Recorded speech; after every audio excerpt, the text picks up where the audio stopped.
بسم اللہ الرحمن الرحیم۔ آج کا موضوع ہے نالین مبارک حضرت محمد صلی اللہ علیہ وآلہ وسلم کے نالین مبارک۔ اس جہاں کے سر پر حضور نبی کریم صلی اللہ علیہ وآلہ وسلم کی نالین پاک ہے اور ساری مخلوق اس نالین کے سائے میں ہے۔ حضرت موسیٰ علیہ السلام کو طور پر جوتے اتارنے کا حکم ہوا اور ہمارے آقا علیہ السلام کو عرش پر بھی نالین نہ اتارنے کا کہا گیا۔ یا رسول اللہ، اگر آپ اس مسکین جامی کے پاس سے گزریں تو آپ کی نالین پاک کے نشان پر جامی کی جان بھی قربان ہو جائے۔ نالین مبارک چپلی کی شکل کی تھی، ہر قسم کے دو تسمے تھے، دو کے بیچ ہوا کرتا تھا۔ یہی وہ نالین پاک ہے جس کے متعلق شان عالم بھی کہتی ہیں، سر پہ رکھنے کو مل جائے نالین پاک حضور تو پھر کہیں گے کہ ہاں تاجدار ہم بھی ہیں۔ کبھی عرش پر کبھی فرش پر۔ حضرت امام الانبیاء حضرت محمد صلی اللہ علیہ وآلہ وسلم معراج کی رات عرش معلیٰ کے قریب پہنچے تو چاہا کہ جوڑا اتار دوں کہ حضرت موسیٰ کو کوہ طور پہ آنے کے لیے یہ حکم ہوا تھا کہ نالین اتار دو، بے شک یہ مقدس والی ہے۔ عرش معلیٰ تو کوہ طور سے کہیں افضل و اعلیٰ ہے۔ رب العالمین کی طرف سے پیغام آیا کہ موسیٰ علیہ السلام کو جوتا اتارنے کا حکم اس لیے ہوا تھا تاکہ وادی مقدس میں خاک ان کے قدموں کو لگے، جس سے ان کو مزید بزرگی حاصل ہو، اور آپ کو جوڑا پہنے رکھنے کا حکم اس لیے دیا جا رہا ہے کہ آپ کے نالین مقدس کی خاک عرش معلیٰ کو لگے تاکہ عرش اعظم عظیم سے مزید عظیم تر ہو جائے۔ محمد پیارا بڑی شان والا، محمد پیارا بڑی شان والا، سنے جوڑے عرشاں تے چڑھ جان والا، سنے جوڑے عرشاں تے چڑھ جان والا۔ اور حبیب کو فرمایا، کہا نالین سمیت آئیے تاکہ آپ کی نالین کی دھول سے میرا عرش مبارک بزرگی پالے۔ اس روایت کو موضوع کہنا اعلی حضرت کی طرف سے جو منسوخ کیا گیا ہے۔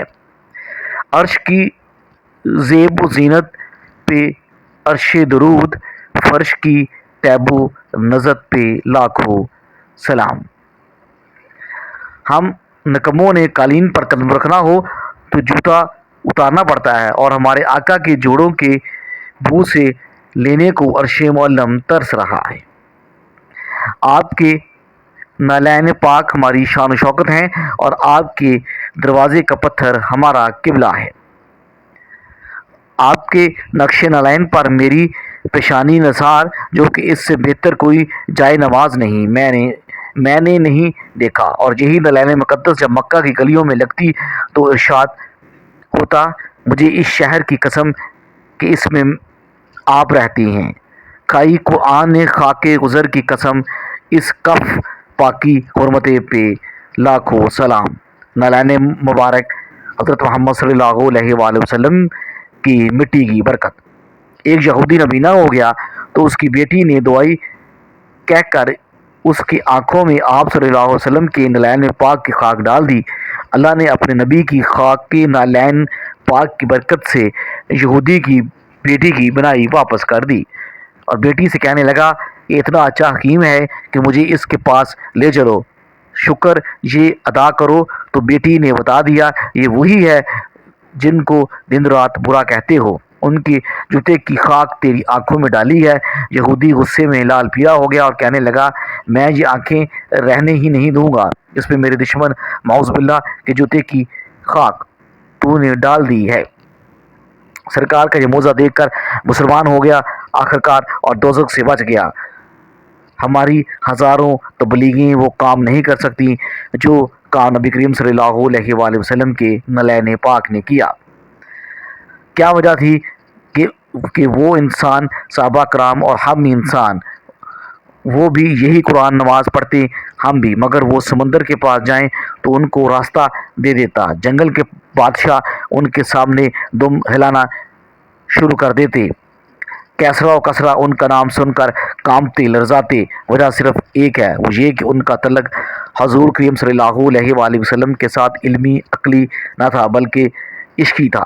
اولیاء کرام میں سے کئی ایسے ہیں کہ 40 سال تک عشاء کی وضو سے تہجد کی نماز پڑھتے رہے، ہر رات قرآن ختم کرتے رہے۔ حالانکہ صحابہ میں سے کسی کی یہ معمولات نہ تھے، اگرچہ ان کا ایک سجدہ کائنات کی عبادت پہ بھاری ہے، لیکن اتنی کثرت کے ساتھ عبادت ان کی ثابت نہیں ہے۔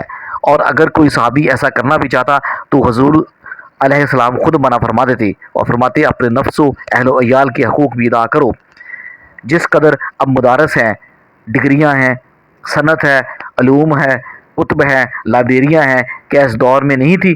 ہرگز نہیں، مگر ادھر دن بدن عروج ہی عروج تھا اور ادھر آج پستی ہی پستی ہے۔ وہاں تو کئی ایسے تھے کہ ادھر کلمہ پڑا، ادھر حضور کے وسلم کے قدموں میں جان دے دی، نماز روزے کا موقع ہی نہیں ملا، مگر کیا ساری دنیا کے قوس کتب بھی ان کی شان کا مقابلہ کر سکتے ہیں؟ وجہ صرف عشق رسول، عشق رسول، عشق رسول، جو قرآن نے بھی بیان فرمائی ہے۔ وہ عالم بھی تھے، عابد بھی تھے، سخی بھی تھے، مگر قرآن نے سب سے پہلا تعارف کروایا کہ وہ اپنے نبیوں کے دشمنوں پر بڑے سخت تھے۔ ہم اگر کسی کا تعارف کروائیں اور شروع ہوتے ہی کہیں یہ بڑے سخت ہیں تو وہ کہے گا میرا علم، ثقافت، عبادت مجھے نظر نہیں آتی اور سب سے پہلے میری سختی کو بیان کرنا شروع کر دیتے ہو۔ لیکن اللہ نے صحابہ کرام کی عبادت و ریاضت کا ذکر بعد میں اور ان کے عشق مصطفیٰ کا ذکر پہلے فرما کر بتا دیا کہ وہ سب کچھ گوارا کر سکتے ہیں، لیکن اپنے محبوب حضرت محمد صلی اللہ علیہ وآلہ وسلم کے دشمنوں کے ساتھ ان کی کبھی صلح نہیں ہو سکتی۔ سارے صحابہ عبادت والے تھے، علم والے تھے، مگر کیا وجہ بنی کہ جنت میں معراج کی رات حضور کریم صلی اللہ علیہ وسلم بلال حبشی کے قدموں کی آواز سن رہے ہیں، علی مرتضیٰ کی نماز اثر حضور کریم صلی اللہ علیہ وسلم کے آرام پہ قربان ہو رہی ہے، کیا ان کے سامنے نماز وقت پر پڑھنے والی آیات نہ تھی؟